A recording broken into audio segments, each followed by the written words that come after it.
Hello, this is our Rats with Team 4545 League, analyzing the game between Mimus and Monkey Shark. This was played in the final round of the Team 52 playoffs. White's team is down 1-2 and needs a win to force another round to play it off one more time. Let's see what happens. Okay, so far so good. Now, I don't know if White specifically prepared the line that he plays for this or not. I don't know. But to play for a win, it's certainly a good choice as any, because it's not one of the more common lines. And it does get White a lot of development when you gambit. Okay. And there's a lot of variations. This one's an older one. I remember when I was new to chess, I played in a simultaneous against some old master, and I played black from this side, and I just got eaten alive.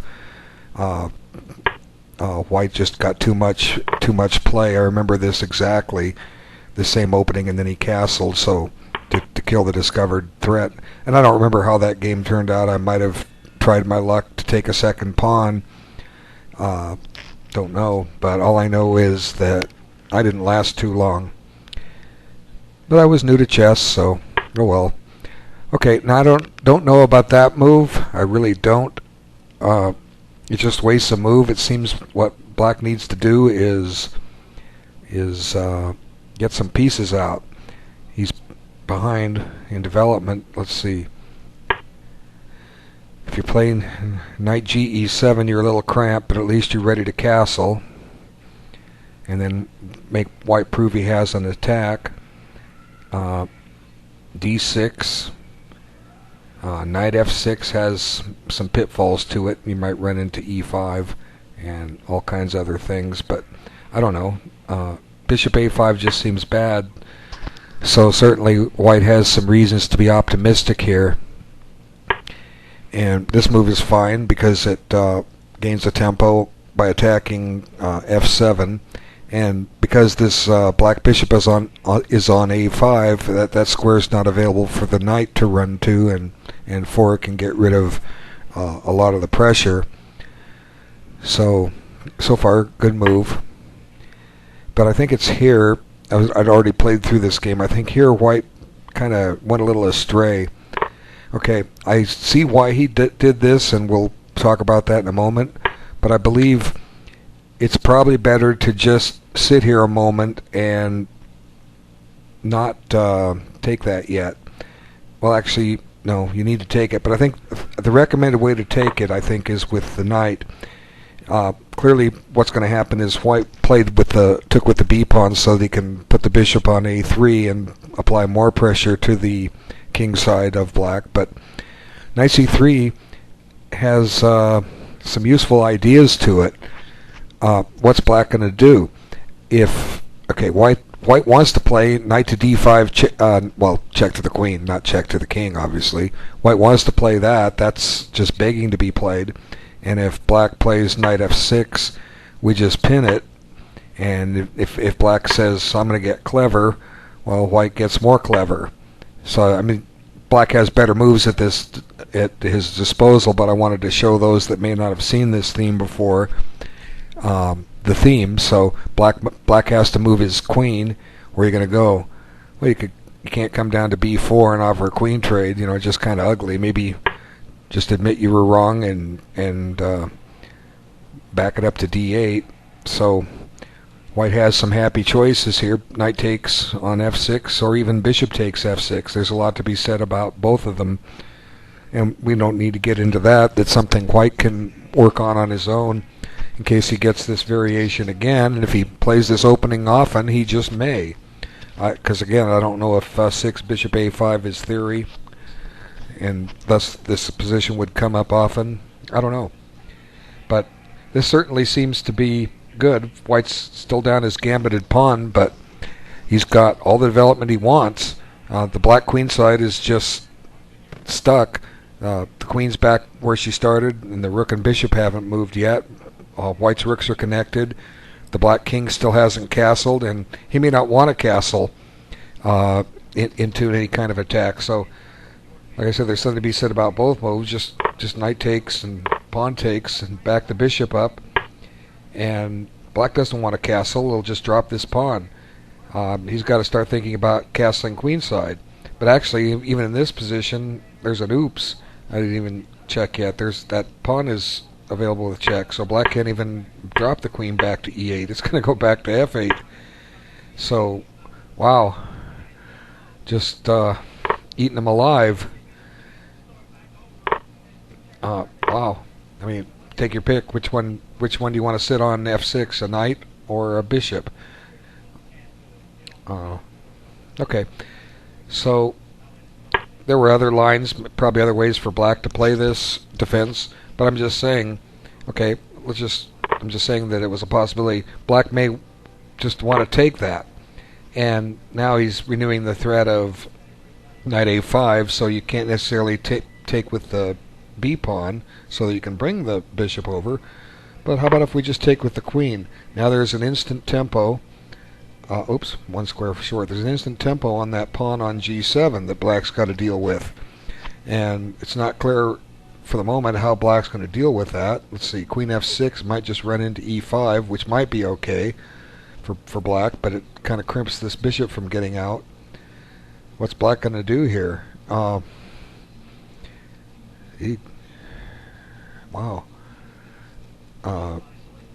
Try your luck with knight f6. I don't know. We can certainly kick it again. We can pin it. And for his pawn sacrifice, white has a lot of play here.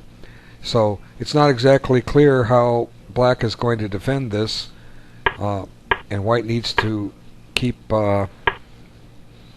his options open. So knight takes c3 was the move to play here. And I'm not saying the result of the game would have been different or not. We don't know because this didn't happen. But the more chances you give yourself, the better chances you can have in the long run. So let's just see what happened. Okay, so now black's able to try to figure out how to get his guys out.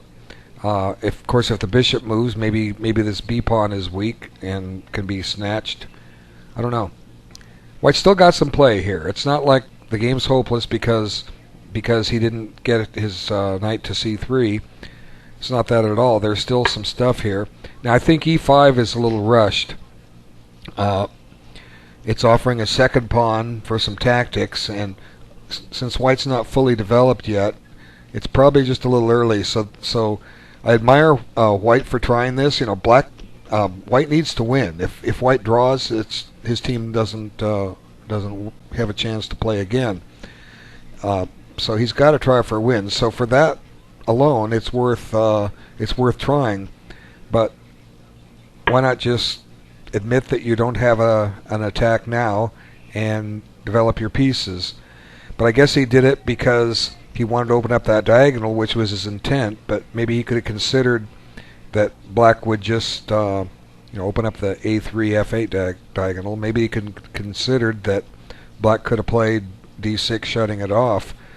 So sometimes you just have to think a little bit more. Like, yeah, you want the bishop to a3. What can my opponent do to prevent that? And if you think along that way, anytime you have an idea, ask yourself, what can my opponent do to stop that? Well, he can play d6. Oh, what do I do now? I have to sacrifice another pawn. So maybe this was all premeditated by white. Maybe it was move by move, trying to figure out what to do. Kind of dangerous unless you're really skilled. But anyway, e5, and now black's up 2 pawns, and white's going to have to show something here.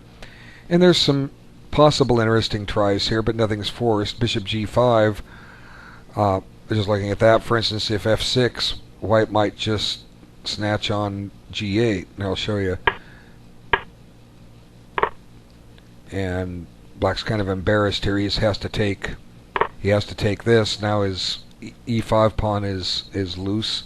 I mean, it's isolated, and black's going to want to try to castle kingside or queenside here, but even that's not clear how he's going to do it, because b6 or b7 hangs. Gonna have to spend a move to play bishop b6 so that you can move the bishop so you can castle queenside.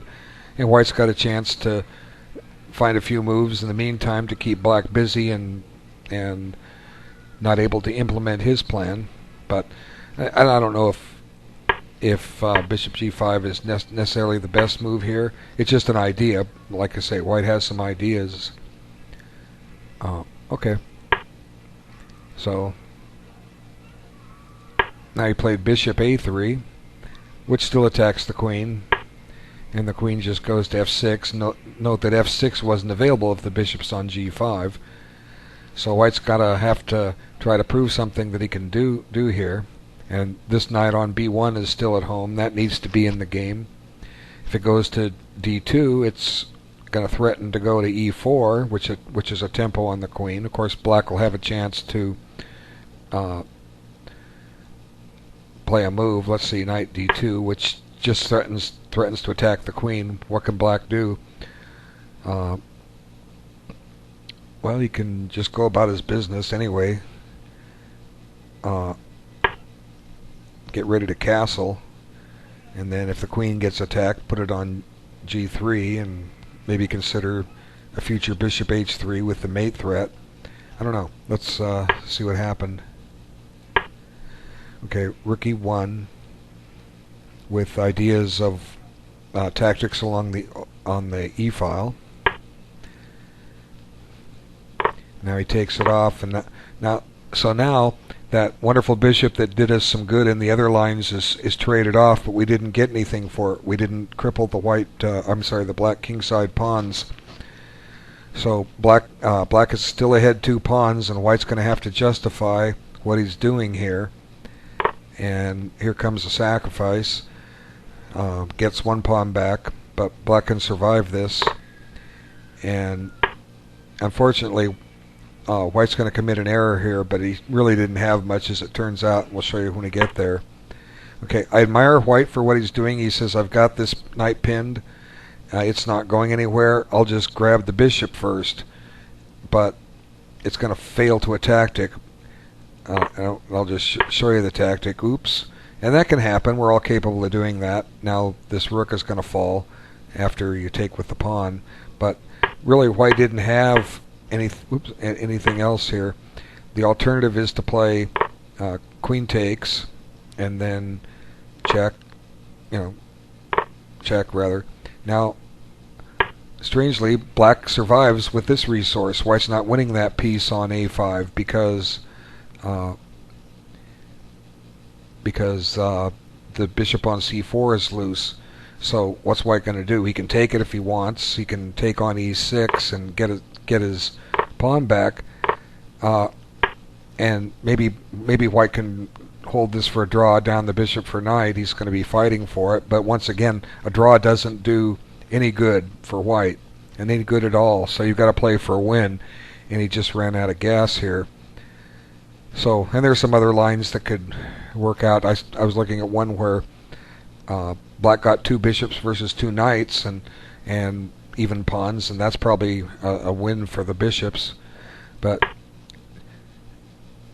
at least white tried. I mean, I really give him credit for trying, but unfortunately, like I say, there's that tactic, and there's just nothing you can do about it. Now white's the one with the crippled pawns, and because he didn't complete his development, that rook isn't helping any, and the question is, can he ever get it into play?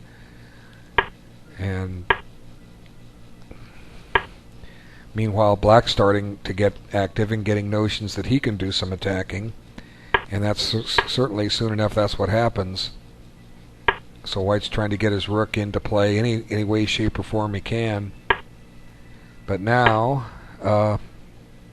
white's going to lose his queen for a rook, and the game's essentially over. I'll just show the final moves. And a nice little trick here. Wins the rook, and it's resigns time. But anyway, good try, white. Great defense by black. You hung in there, and congratulations to your team for winning. A lot to look at this, and plenty to learn. I wish you all luck doing so. Thank you so much for your time. We'll see you soon.